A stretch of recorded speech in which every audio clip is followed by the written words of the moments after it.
দিগন্ত বেলার প্রেমান্দোলন লেখিকা আফরোজা আশা পর্ব 15। সারাদিন পড়ার টেবিলের সাথে আঠার মতো লেগে আছে বেলা। বাণীর বিয়ের 1 সপ্তাহ হয়ে গিয়েছে, বেলার হাতে আর মাত্র 4 দিন বাকি, তারপর এসএসসি শুরু।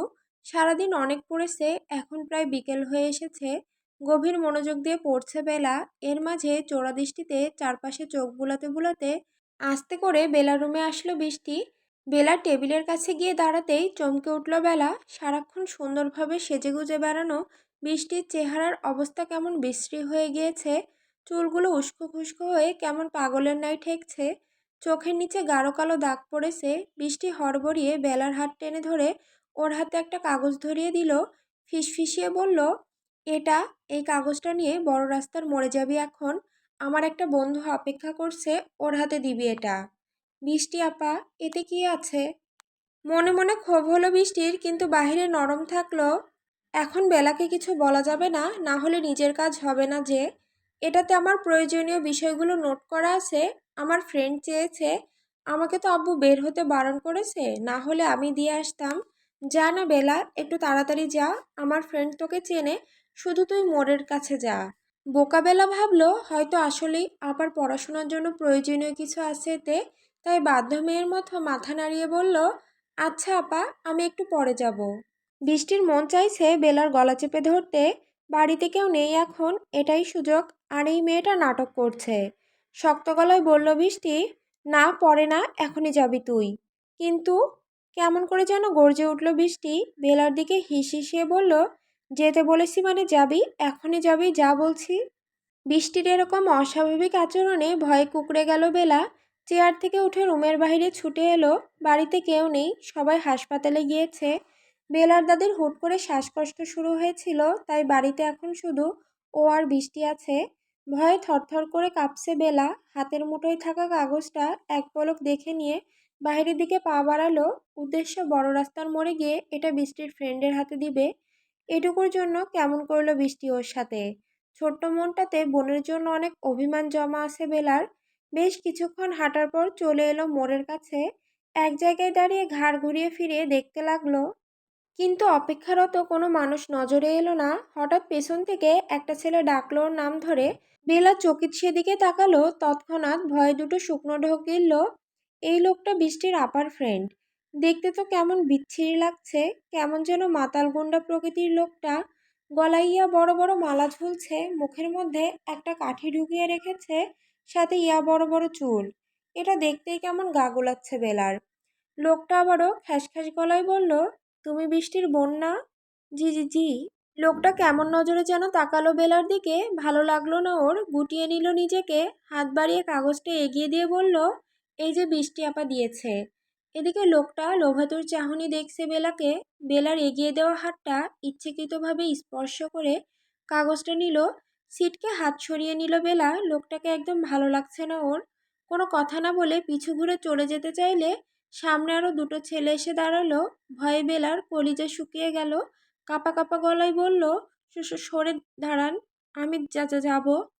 ছেলেগুলো কেমন বিকৃতভাবে হাসলো। বেলার কানে খুব নোংরা লাগলো হাসির আওয়াজ।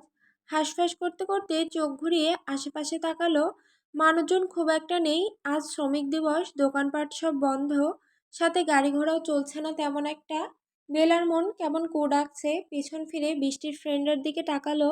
ভয়ার্ত গলায় বলল, ভাইয়া, আমাকে একটু বাড়িতে এগিয়ে দিবেন? ওই ছেলেগুলো কেমন পথ আটকে দাঁড়িয়েছে। যার কাছে সাহায্য চাইল বেলা, সেই যে ওদের এনেছে এটা তো বোকা বেলা জানে না। কাঠি দিয়ে দাঁত গুতিয়ে লোকটা বলল, আহ, তোর মতো একটা খাসা মেয়েকে এত দেরি করে পাঠালো বৃষ্টি? কি বলছেন ভাইয়া? পেছনের ছেলে দুটো বেলার কাছে এসে খুব বিশ্রী শব্দ উচ্চারণ করলো, যেগুলো বেলার কানে বিষের ন্যায় ঠেকলো। চোখ বেয়ে গড়িয়ে পড়ল নোনতা পানি। একজন বলল, বুঝোস না কি বলে? তুই মালটা হেব্বি সুন্দর, আজ রাতে আমাকে পার্টি হবে। আরেকজন বলল, হ ভাই, আগে কিন্তু আমাকে ভাগ দিবেন, তারপর ওরে কালাবাড়ির দিয়ে আইবেন। দেখলেই তো লোভ লাগতেছে ভাই, শরীরটা কি সুন্দর। সব কথার মানে না বুঝলেও শব্দগুলো যে খারাপ সেটা ঠিকই বুঝতে পারছে বেলা। পালানোর জন্য ছুটতে গেলেও পারল না। পিছন থেকে একজন ওর হাত ধরে আটকালো। ছটফট করতে লাগলো বেলা, মুখ খুলে চিৎকার করে চাইলে আরেকজন ওর মুখের সামনে একটা কাগজ ধরলো।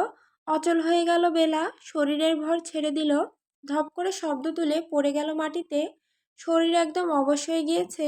চোখ দুটো জোড়া লাগানোর আগে দূর থেকে ভেসে এলো মাগরিবের আজানের ধ্বনি। তারপর আর চোখ খুলে রাখতে পারল না। দু চোখের পাতা এক হয়ে গেল। ধরণী গাত্রে সন্ধ্যা নেমেছে কিছুক্ষণ আগে। রাসেল পাটোয়ারি রিনা পাটোয়ারিকে নিয়ে মাত্র বাড়ির সদর দরজার সামনে এসে দাঁড়ালো। হাসপাতালে বেলার দাদির কাছে এখন রহমান আর আমেনা আছে। বাড়িতে দুটো মেয়েকে একা রেখে গিয়েছে, তাই রিনাকে বাড়িতে রাখতে এসেছে রাসেল। সবার জন্য খাবার নিয়ে আবার হাসপাতালে যাবে সে। রান্নাবান্না করা হয়নি তেমন। রিনা পরনের পোশাক পাল্টে গলা ছেড়ে ডাকলো বেলাকে, কিন্তু কোনো সাড়া পেল না। রাসেল স্ত্রীকে রান্না শুরু করতে বলে বেলার রুমের দিকে গেল। তবে যাওয়ার আগে বৃষ্টির কাছে গিয়ে দেখলো ও ঘুমিয়ে আছে। বাড়ির তিনটা মেয়েই রাসেলের কাছে খুব আদরের। নিজের সন্তান নেই, তাতে ওর আফসোস হয় না খুব একটা। ছোট আব্বুর অন্তঃপ্রাণ তিন মেয়ে আছে তার, কিন্তু বড় হয়ে বৃষ্টিটা কেমন যেন হয়ে গেল। কারো সাথে ঠিকভাবে মিশে না। বৃষ্টির পাশে বসলো রাসেল, নীরবে কিছুক্ষণ মাথায় হাত বুলিয়ে দিল। বৃষ্টি ঘুমিয়েছে ভেবে আর কিছু খেয়াল করলো না। বেলার রুমের দিকে গেল। রুমে ঢুকে চারপাশে চোখ বোলালো, কিন্তু কোথাও নেই বেলা। পড়ার টেবিলে বই খাতা পড়ে আছে। কয়েকবার ডাকলো, কোনো সাড়া নেই। ওয়াশরুম, রুমের সাথে ফুল গাছে ভর্তি ছোট ব্যালকনিটা দেখলো, পেল না। কেমন যেন খটকা লাগছে রাসেলের মনে। তড়িঘড়ি করে পুরো বাড়ি খুঁজলো, আশেপাশের কয়েকটা জায়গায় খুঁজলো, কোথাও নেই বেলা। রাসেলের বারবার উপর নিচে যাওয়া দেখে রান্নাঘর থেকে বের হলো রিনা। রাসেলের চোখ মুখ কেমন শুকনো লাগছে। রিনা ভাবলো হয়তো মাকে নিয়ে রাসেল চিন্তিত অনেক। স্বামীর কাছে গিয়ে বলল, আম্মাকে নিয়ে আপনি কি খুব চিন্তা করছেন? এখন তো আম্মা আগের থেকে ভালো আছে, সুস্থ হয়ে তাড়াতাড়ি এত চিন্তা করবেন না। রাসেল স্ত্রীর দিকে তাকিয়ে ভয়ার্ত গলায় হাঁপাতে হাঁপাতে বলল, বেলাকে কোথাও পাচ্ছি না। পুরো বাড়ি আশপাশ সব জায়গায় খুঁজলাম, নেই ও। ও তো কাউকে কিছু না বলে বাইরে যাওয়ার মেয়ে না। চমকে উঠল রিনা। বাড়িতে আসার পর থেকেই বেলাকে ডাকছে, কিন্তু কোনো সাড়া নেই। কোনো কথা না বলে রাসেলকে পাশ কাটিয়ে বেলার রুমের দিকে ছুটল। সব কিছু চেক করলো আবার, তারপর বৃষ্টির কাছে গিয়ে ওকে জোরে জোরে ডাকতে লাগলো। অনেক ডাকাডাকির পরও ঘুম ভাঙল না বৃষ্টির। অবাক হলো রিনা, এত ডাকার পরও মানুষ কিভাবে ঘুমিয়ে থাকতে পারে। কেমন যেন কু ডাকছে মন। পাশের টেবিল থেকে পানির জগটা হাতে নিতে গিয়ে চিৎকার করে উঠল ও। ওর চিৎকার শুনে রাসেলও দৌড়ে এলো রুমে। টেবিলে পড়ে থাকা ঘুমের ওষুধের পাতাটা হাতে তুলে নিয়ে কাঁদতে লাগলো। বুঝতে বাকি নেই বৃষ্টি কেন উঠছে না এত ডাকাডাকির পরও। রাসেল আসতেই রিনা আহাজারি করে বলল, বৃষ্টি যে ঘুমের ওষুধ খেয়ে নিয়েছে। কতগুলো ছিল তা তো আমি জানি না। এগুলো তো আম্মার ওষুধ, ভাবি খাওয়াই প্রতিদিন। মেয়েটাকে বাঁচাও গো। দিশেহারা হয়ে পড়ল রাসেল পাটোয়ারি। কি করবে না করবে মাথা কাজ করছে না। কোনো মতে রহমানের নাম্বার ডায়াল করে ওকে ফোন লাগালো। শর্টকাটে বলল, বৃষ্টি সুইসাইড করেছে আর বেলাকে খুঁজে পাচ্ছে না। সব শুনে রহমানের মাথায় আকাশ ভেঙে পড়ল। এক পাশে মা আর এক পাশে দুই মেয়ে, কোন দিকে যাবে? রাসেল আর রিনাকে বলল বৃষ্টিকে নিয়ে এখনই হাসপাতালে আসতে। তাই করলো তারা। আসার সময় বাড়ির গাড়ি নিয়ে এসেছিল। দুজনেই বৃষ্টিকে ধরাধরি করে গাড়িতে আনলো। রাসেল ড্রাইভিং সিটে বসে তাড়াহুড়ো করে গাড়ি স্টার্ট দিল। পেছনে বৃষ্টির মাথা কোলের ওপর নিয়ে ওকে ডাকছে আর কাঁদছে রিনা। কিছুক্ষণের মাঝেই হাসপাতালে পৌঁছে গেল। রহমান আর আমেনা মেয়ের কাছে এসে আসলো তৎক্ষণাৎ। আমেনা মেয়েকে জড়িয়ে ধরে বুক ফাটিয়ে কাঁদতে লাগলো। নারী ছেঁড়া ধন কিনা ওর সামনেই পড়ে আছে নিথর হয়ে। রহমান আমেনাকে সরিয়ে বৃষ্টির চিকিৎসার ব্যবস্থা করলো তাড়াতাড়ি। হাসপাতালের সামনে এসে থামলো দিগন্ত। জিপ থামাতেই মিতালি নামলো। দিগন্তের দিকে ফিরে বলল, ভেতরে চল, আম্মার সাথে দেখা করে আবার চলে যাস। দিগন্ত গম্ভীর গলায় উত্তর দিল, আমি গিয়ে কি করব? ওই বুড়ি আস্ত একটা দিগু।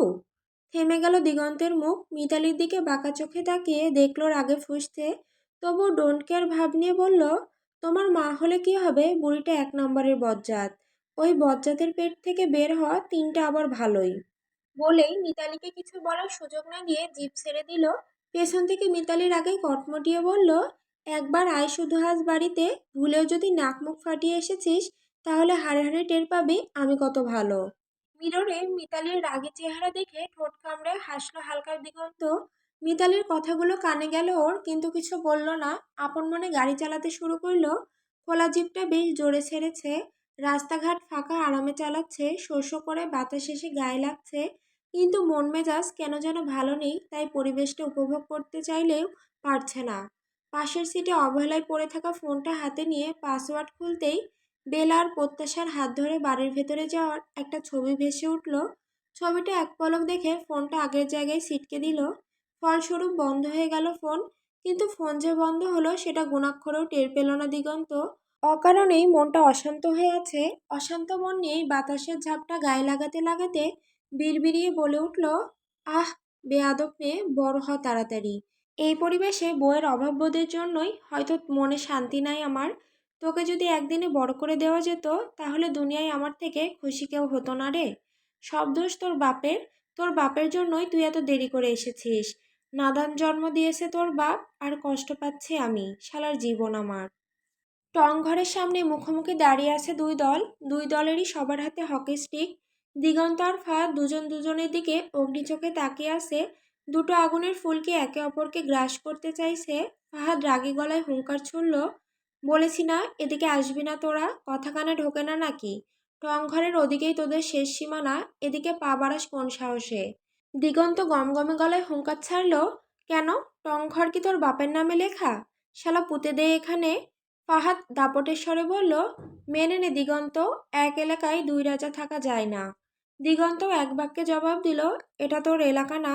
তারপর আবার ফাহাদকে ব্যঙ্গ করে বলে উঠল, নিজেকে রাজা ভাবিস তুই? অবশ্য রাজাই, তবে এখানের না, মেয়েবাজিতে। মেয়েবাজের রাজার নাম বলতে বললে সবাই বিনা ভাবনাতেই তোর নাম নিবে। চোয়াল শক্ত হয়ে গেল ফাহাদের। তারপর কিছু একটা মনে পড়তেই ঠোঁট বাঁকিয়ে হাসল। তোর বাপের ক্যারেক্টার সার্টিফিকেটও সবার জানা। কে জানে বাপ যেমন ছেলেও সেরকম কিনা।